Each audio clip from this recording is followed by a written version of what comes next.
Primeira pergunta, pergunta número 1, no canal Amigos do Zé, envolvendo os estudos que a gente faz dentro do Olhar Fraterno. Pergunta: todos os espíritos que se encontram no plano astral necessariamente seguem a orientação do Cristo?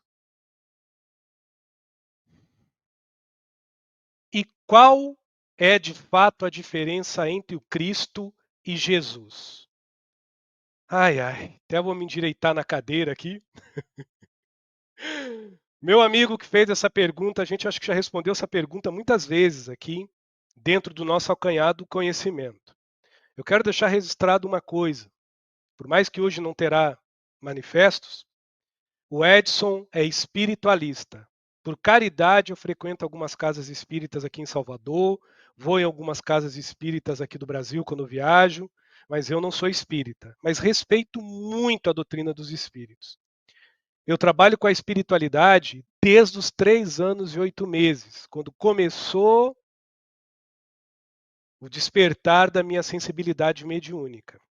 Mas trabalho mesmo foi com 19 anos. Mas se contar desde o início, 3 anos e 8 meses. De lá para cá, hoje eu estou com 49 anos. Dia 24 de maio faço 50, se Deus permitir as boas energias. O que eu mais faço da minha vida é estudar. Tudo, tudo e tudo.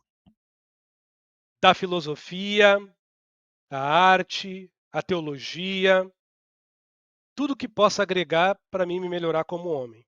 Mas dentro do quesito mediúnico, eu gosto de estudar muito, porque mediunidade é algo muito sério. Espiritualidade mais ainda. Estudar com os pés bem firmes no chão.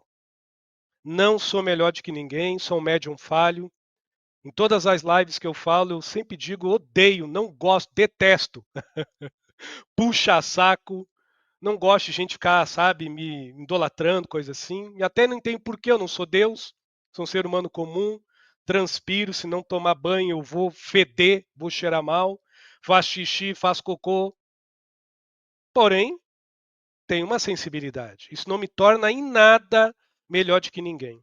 Os supostos guias e mentores que eu trabalho em nada são superiores aos guias e mentores de vocês. Tá bem claro isso? Boa. Edson, qual a diferença do Cristo para Jesus? Se nós olharmos o Cristo fora do cristianismo, mas de uma forma fraterna e respeitosa, ele é uma espécie de patente, é uma espécie de título, é uma desenvoltura de uma sinergia quântica, que nós podemos chamar de princípio divino, hálito divino, sopro da vida, sinergia quintessenciada que compõe tudo perante o todo da existência em algum local e em diversas realidades. Então eu estou falando quanticamente que Cristo é o ungido de Deus, para quem acredita assim, que Cristo é a partícula de amor, para quem acredita assim, e que Cristo é a inspiração de empatia pela sabedoria do afeto. Cristo, humanamente falando, é inspiração por empatia que provém da sabedoria do afeto. Ele não tem um porquê, ele é. Ele não precisa por onde, ele é. Ele não precisa saber, ele é, ele é. Ele é algo sublime. Jesus foi tal qual como Buda, tal qual como vários outros avatares, uma manifestação deste Cristo, dessa substância divina e muito mais do que sagrada, que estagiou como um homem, abre aspas, comum sobre nós, humildes terrícolas. Particularmente, por eu seguir a ordem de Melquisedeque, eu não vou dizer que Buda e outros mestres são inferiores a Jesus. Mas Jesus, como homem que se corporificou, mesmo vindo da centelha de Cristo, como todos nós que ainda estamos para despertar em Cristo, eu creio que ele trouxe de uma forma mais fidedigna, a um olhar muito mais fraterno de que propriamente religioso, os ensinamentos do Cristo. Então, Cristo não é uma persona, não é uma personalidade, não é uma substância, não é uma aparência. Ele é uma consequência de um fato, aonde ele não é caótico, mas ele é em sabiência o que há de mais profundo na essência que faz o homem evoluir, se inspirar e consciência. Cristo é consciência. Já Jesus, como personalidade encarnada ou corpórea deste Cristo, traz em seus ensinamentos o despertamento desta consciência crística, que não necessariamente precisa ser cristã, não necessariamente tem que estar dentro dos ditames, dentro das funcionalidades doutrinárias católicas, evangélicas, protestantes. Não. Isso falando em tom fraterno e espiritual, não espírita, não umbandista nem candomblecista, mas em tom universal e fraternal. Então, quando a gente entende que Cristo é uma essência divina, este Cristo pode estar em tudo que o ser humano tem como sagrado para alcançar esse divino. De Obatalá, Manitu, Tupã, aos processos zoroástricos, aos processos Rosa-Cruzes, aos processos da teologia, da filosofia, porque ele não é uma personalidade, ele é uma essência divina.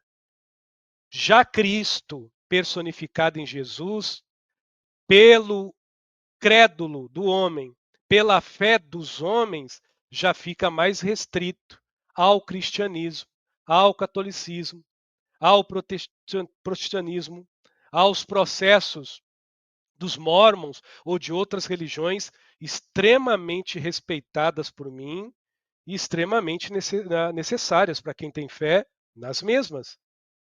Então, Cristo é a essência. Jesus é como ele se transpareceu. Porém, se eu crer no Cristo, eu não posso me desfazer dos outros personagens que vieram com essa mesma centelha. Buda, Confúcio, Maomé, vieram com uma centelha. Se eram mais luminosas do que Jesus ou menos, pouco me importa. Não vai me acrescentar nada. Entretanto, quando eu entendo que Cristo, além do nome, é uma centelha divina, ele pode estar no meu sagrado, porque já não interessa o nome, interessa a essência. Infelizmente, como nós somos mais apegados a Jesus, alguns não dão valor a este Cristo em essência. E aí, se você não segue Jesus do jeito que algumas pessoas seguem, você vai para o inferno, você vai queimar no mármore, você não é salvo, você não vai ser recolhido da terra e tudo aquilo que a gente sabe que se chama preconceito, em alguns casos racismo, em outras homofobia, para não dizer que tudo é fruto da ignorância e do materialismo. Hoje mesmo eu conversei com um amigo ateu, e eu amo ateus, adoro falar com ateu sobre religião quando eles puxam esse assunto, porque eu respeito eles, mas quando eles puxam. E um amigo meu ateu falou uma coisa assim interessante, falou: Edson, quase todo religioso que eu conheço é pior que eu, é ateu, que à toa. Eu falei: por que, meu amigo? Então onde você tirou isso? Rapaz, vocês acreditam só nos deuses que vocês têm fé? Os outros deuses das outras raças parece que não têm valor. E eu parei, olhei para ele, analisei e falei: realmente você está certo. A gente tem um grande defeito, a gente só credibiliza o que a gente crê. Pergunta número 4. Toda a espiritualidade existente no plano astral do planeta Terra segue todo o padrão, conduta e organização de valores? Vamos falar um pouquinho de história? Lembramos que hoje a gente tem a inteligência artificial que ajuda para responder algumas coisas, tem o Google, então vamos falar história agora. A África existe os Dagons, uma tribo antiguíssima africana que foi descoberta. Eles já conheciam astrologia e falavam com divindades espirituais de uma forma extremamente organizada dentro da cultura deles há mais de 4.500 anos, há 6.000 anos atrás. Eles tinham a localização de Sirius B já há 4.500 anos antes da nossa tecnologia. E, infelizmente, eles foram dados por muitas raças, abre aspas, que se diziam evoluídas hoje, há pouco tempo, no século XVIII, XVII, como seres atrasados, pertencentes à raça sem alma. Tal qual os nossos índios, quando o Brasil foi descoberto, eles foram dados como seres sem alma. Que até então o índio começou a ter alma em 1700 e alguma coisa. Mas é história que religião não conta, viu? As religiões são contra isso aí. Aí a gente sai da África e a gente vai para a Índia. Nos antigos Vedas, a gente tem escrituras, isso é história, escrituras de manifestos mediúnicos. Manifestos mediúnicos. Cirurgias faciais. Anatomia humana de 4.000 a 5.000 anos. Com espíritos manifestados em yogis. E a filosofia deles, envolvendo o tantrismo, que não é sexo, o tantrismo puro é unção com o Cristo, ou com o divino, ou com a luz, ou com o eu superior. Eles já tinham uma disciplina e uma filosofia extremamente profunda. Vamos agora para o Brasil. Antes da colonização, tinha uma língua chamada língua abayenga. Vocês podem procurar aí na internet. Aí. Procurem. Língua abayenga. Era uma língua que há 500 anos atrás era falado por todo o litoral do Brasil, dos índios. Era uma comunicação única. Então, essa língua abayenga, que era uma comunicação única, ela tinha no seu dialeto muitas palavras que a gente poderia chamar de divinas, de comunhão e comunicação com os espíritos.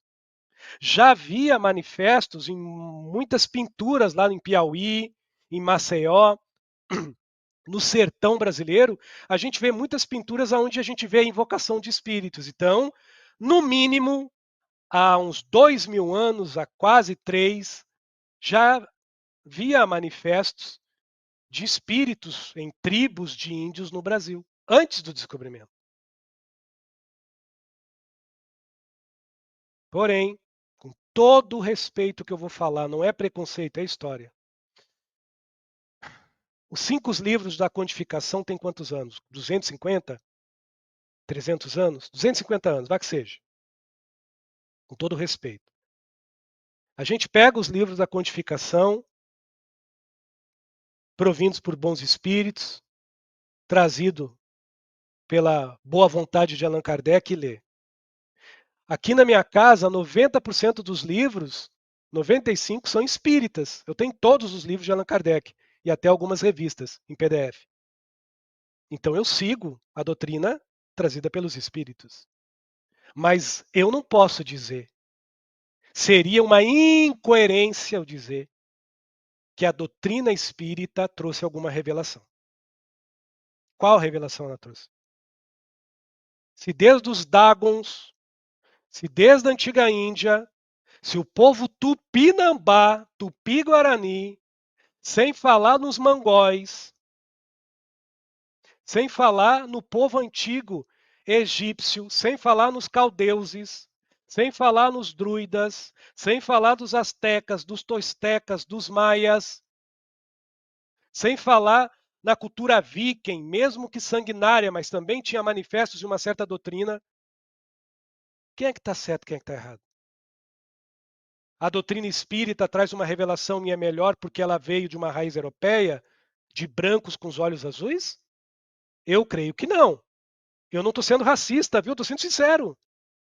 Então, eu vejo assim, que pelo que eu, Edson, médium, já vivi, por eu já ter tido trabalho, e é hoje, coincidência ou não, eu estou começando a escrever um livro aí com os espíritos que não são cristãos, e nem em todo livro eles não vão falar de Jesus.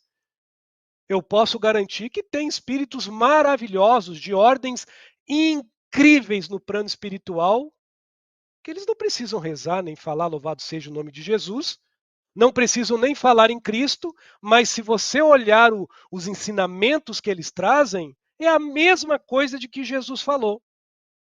E é o mesmo senso crístico, por mais que eles não usam essa palavra.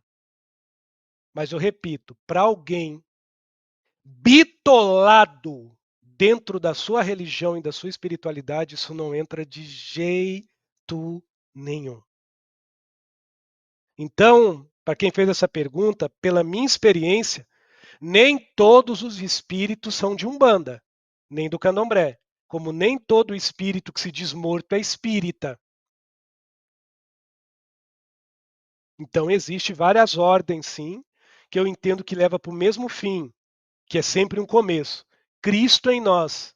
Uns vão pelo caminho de Jesus, outros vão pelo caminho de Buda, outros vão pelo caminho de Orixá, outros vão pelo caminho do Espírito Santo, outros vão pelo caminho do Espírito de Luz. Caminho, é crença, mas a essência, a hora da verdade, é o que anima a nossa fé, é o que anima o nosso ânimo, a nossa alma, é o que anima a nossa essência. É isso que faz a diferença. Boa?